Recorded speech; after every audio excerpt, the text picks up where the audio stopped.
It's time for Des and Jeff Watch Stuff. Oh, don't say it's time. Why? Because your dog just ran into the kitchen because that's their code for time for food. No, not yet. But it's going to be almost time for food for us. But right now we're going to talk about Where's that pizza? an 80s movie that I love. And I've mentioned it on our show many times. Pizza with Scissors. We're going to talk about Cobra. Yes. We're going to talk about the forgotten Sylvester Stallone movie from the 80s. Because it wasn't as big as Rocky, wasn't as big as Rambo. I think it's a great movie. I liked it. Sylvester Stallone as Marion Cobretti, the no-nonsense cop who runs around with a matchstick in his mouth, cuts pizza with his scissors, and he's an all-around tough guy. And I love him. He was so great in that movie, and he has such a bunch of great lines and stuff. Everything that came out of his mouth was like a line, like a catchphrase. Because he's just a beautiful man, and I'm a little very tight jeans in this movie too. So really? wait, I hadn't noticed. let's start. Okay. Let's start with Desiree giving us the plot synopsis of Cobra. Oh, what is God. it about? Tight jeans? I don't know. Okay, so is he actually a cop? Yes. He's a cop. Yes, he's on the zombie squad, they call it. Yeah, but what does that mean? The zombie squad means they are the cops that will handle the cases that other cops won't. Other cops don't have the stomach for what they handle. They handle like the serial killers and the murderers and the rapists and the child killers. Yeah, so he's after this one specific bad guy. Night Stalker. Yes. What's his name? Night Stalker? Night Slasher. They call him two different things, I think, in the movie. Night Stalker and Night Slasher. Okay. So I think it's Night Slasher. Slasher. Okay, so he's after Night Slasher. Yeah. But I'm not really sure what Night Slasher does. He clangs his axes together. Yeah, I know he says, acts a little weird. Pig. Yes. Murders against the law. Oh, he's killing people randomly. And he's after this woman because she sees Brigitte him. Nielsen. Yes. Who doesn't have a character name. Her name is Brigitte.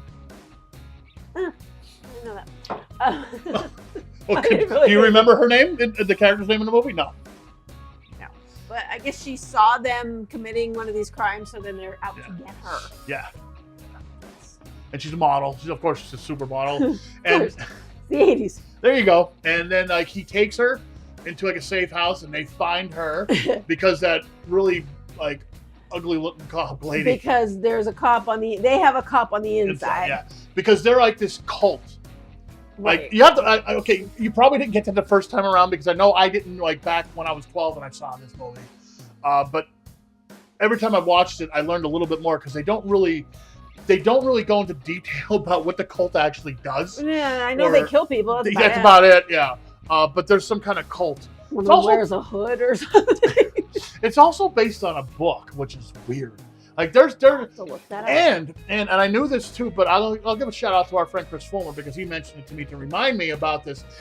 Some of the stuff in this movie was actually supposed to be Beverly Hills Cop because originally Beverly Hills Cop had no comedy in it. It was going to be another star vehicle for Stallone. Wow.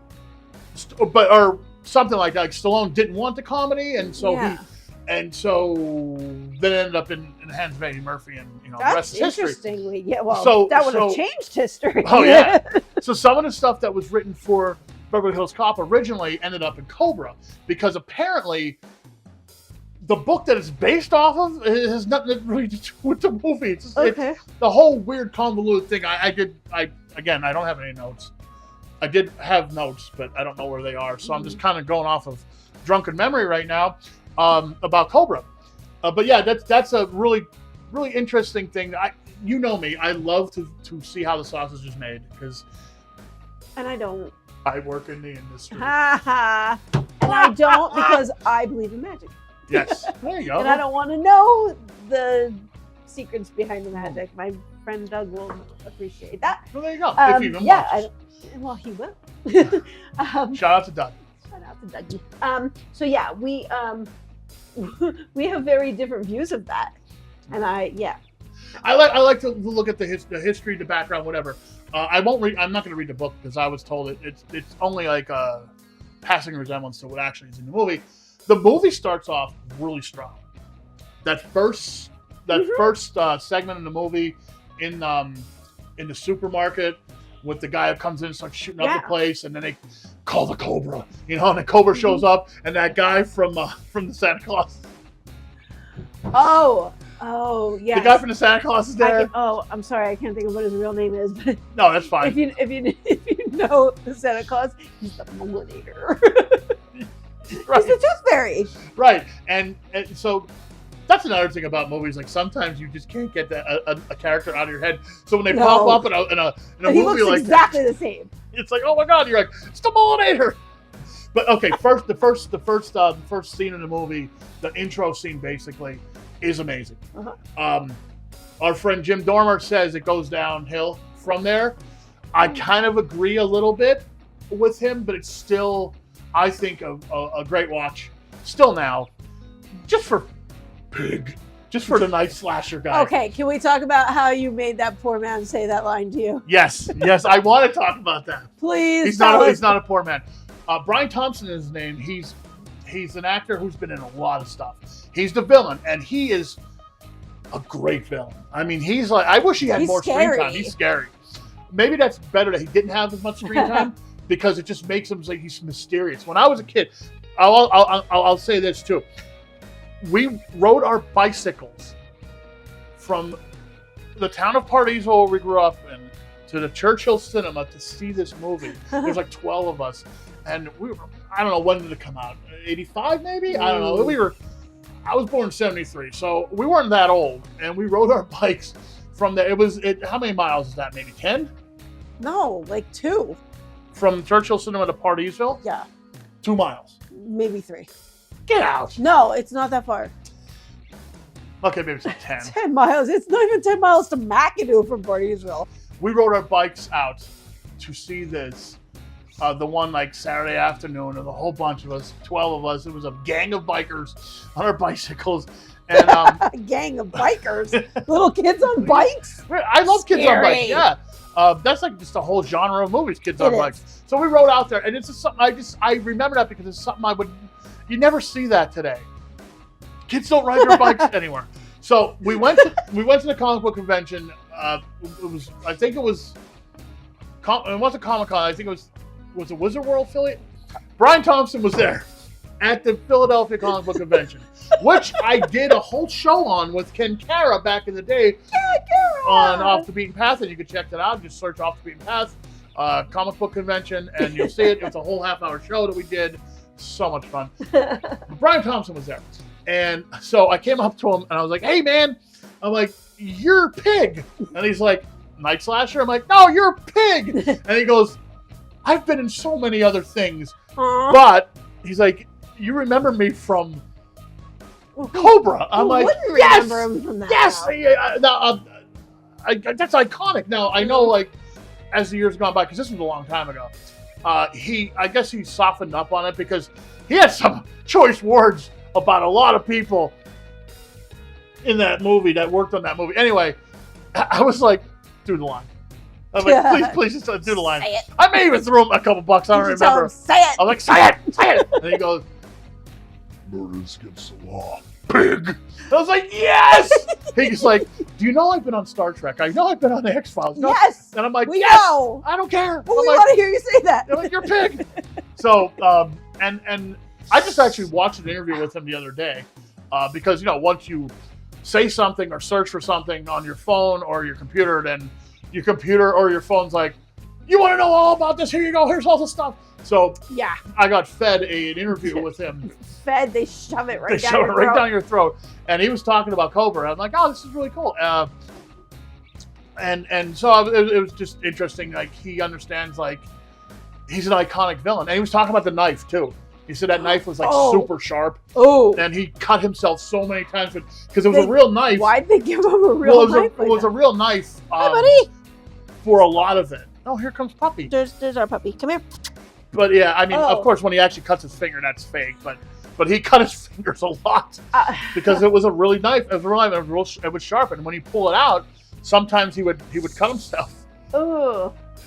Okay, so we're just kind of rambling about Cobra, but that's Cobra. Yeah. Cobra was an action movie. There's a lot of death. There's a lot of violence. Can I just interject here? Of course. Stallone is in it. Can we talk about him? Yes.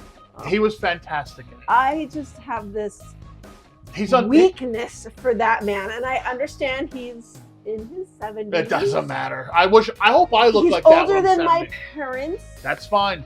But oh boy, he's a Sylvester lovely Stallone man. is on top of his game in this movie. He is like, I mean, he just oozes cool. Which is crazy because 40 years later, he's still on top of his game. Yeah. He's amazing. He really is. And yes, there's a lot of cheesy dialogue in this movie, but it's so good.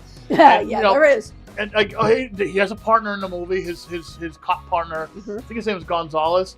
The only character trait of that guy is he's kind of bitchy and he loves to eat sugar. That's it. Yes. That's it. There's like one little thing about everybody in this movie. It is good though. I like it for what it is. It's a 80s action movie. The car's awesome. The guns are awesome. What? Nothing left in there. Oh, well, I guess we'll have to.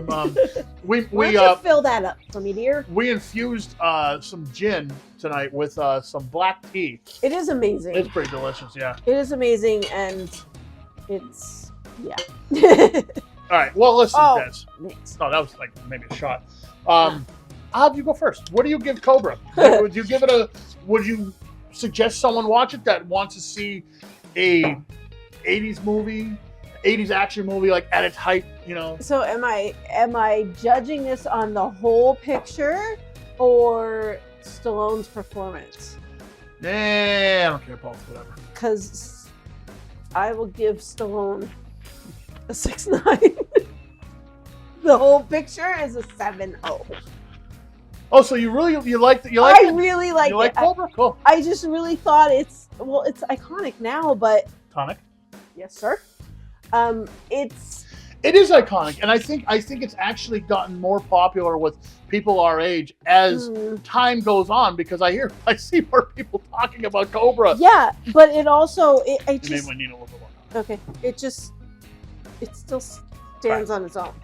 It does. It's a good movie. Like I said, it's very 80s, but yes. it's the robot scene. No, the robot scene's weird. Oh, she's just kind of posing with robots for no reason. The supermodel. Yes. I guess and robots I don't were like a thing. robots. I guess robots well, in were the a thing, 80s, yeah. Remember, like Short Circuit. Oh, I can't believe I loved that movie. I don't know why. That either. No, I'm thinking Herbie Hancock in that creepy video terrifies me. Rocket. That is why I hate that bar in Vegas. The Tipsy Robot. Robot, because it reminds me of that. Now I'm just going off. But yeah, I'm terrified of robots. Robots were big back then. Robots were big. But you got to remember, when I was like 10, 11 years old and very, afraid of I really was afraid of everything. All these robots were on TV and scary, very scary. Yeah, what was his name? Max Headroom. Oh, he's not a robot though. He was like an AI thing. He was like early AI. Terrifying. I was afraid of everything. Well, there's only one scene with robots. Yeah, and it made no sense. It didn't even have to be there. No, I mean she was on this photo shoot. It was a montage. It was an 80s montage, and she's on this. Because she's on this. It was obligatory. She was on this shoot where she's posing with robots, and then he's still Marion Cobretti is shaking down. He's shaking down the prostitutes. I love the fact that his name is Marion Cobretti. I love it. That name is perfect. Perfect. Not as perfect as Jeffrey Benoma. Oh, I guess we're done. Not nearly as perfect as Desiree Benoma. Yeah, I guess we're done. We are, because our pizza's about to get here and our dogs are going to bark. Ding! I didn't even give my rating, but I will. Do it. 7. Woo! Hey, we agreed on that one. All right. I feel like I missed a whole bunch of stuff I wanted to talk about on that. But sorry. I don't remember. No, I don't remember.